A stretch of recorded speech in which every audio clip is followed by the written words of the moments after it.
Right, it's time to start doing a bit of reloading. I could have been out hunting. The boys went fox driving yesterday, and I think they cleaned up. They got about 37 foxes, so it's a mighty effort, and the farmers will be pretty happy with that. Yeah, but I thought, no, look, I had a few other little things I had to do, and I thought I would sit here now, and as I'm cleaning up my reloading stuff, I thought I'd just talk quickly about my preferred methods of actually throwing my powder. Now, I've got a few different options, and all of these scales or measuring devices that I have all do the job, but I'm going to talk more in particularly about getting that supreme accuracy and consistency, and for me what has just worked well over the years. I'll get it straight out. I actually prefer my old balance beam scale, the RCBS 505. Now I've had that scale, this one right here, for the best part of 40 years. Served me well. Keep it covered, keep it out of the dust, keep it out of any sort of moisture, and it will last you a lifetime. Now recently the boys bought me a Lyman Gen 6, and it's a great piece of gear. Well, this one is. The first one I got, I had to send back to Niowa, and to their credit, they were fantastic. No arguments, no nothing. It had a little bit of a sticky button. It wouldn't turn on or off consistently, or it wouldn't recalibrate. So it would work fine sometimes, but not others, and in the end it was just becoming a right pain in the backside. So they replaced it, and this one has been fine. Would I use it, or would I buy it again if I was to sort of start reloading from scratch?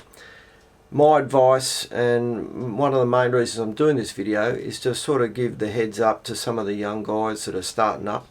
And basically what I would suggest, and what I used for a long time, was just the 505, the RCBS 505 balance beam scale. Served me well, still does to this day. So that's a minimum. That is a minimum that you're going to need to have. After that, whether you choose to go for a powder thrower or electronic scale. Now I've got another little one here that I've had for a long time too, just a little Lyman. I think it's the LE 500 without me putting my glasses on. I'm pretty sure that's what it is. It's okay, but they are very affected by change in room temperature. Any breezes go past them or anything like that. You can sort of zero them up at the start of the day and whatever, and then check them at the end, and they're always out a little bit. You don't get that so much with your balance beam scales. As long as you're not in a drafty environment, they're going to be really consistent. And that's what I like about it, and that's why I always go back to it. So moving on from there, excuse my computer's talking to me.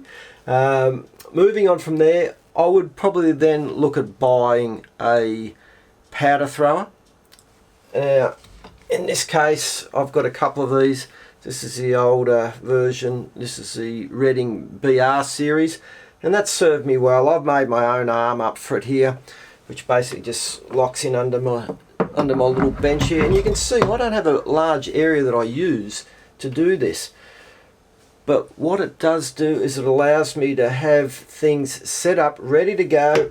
I can basically just take that off, put it away, put it up on a bench, and having a couple of them is always an advantage, just in case you get some failure, but I've never have had any failure. But what I do with the powder thrower is I always throw, maybe try and get sort of 0.1 of a grain under. Now, this method I'm talking about is when you want that little bit more accuracy in your reloading.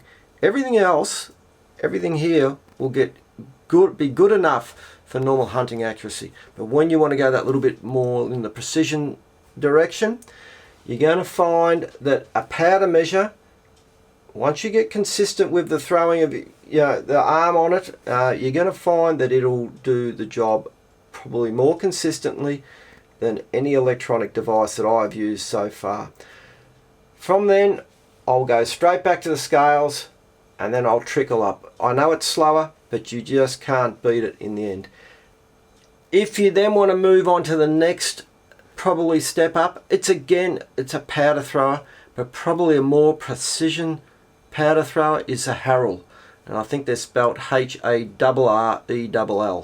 A little bit more expensive, but you buy once, buy well, buy right, and it's going to serve you for a lifetime. Electronics good. In my opinion, the balance beam is something I always go back to, and in most cases will serve you well for a long time.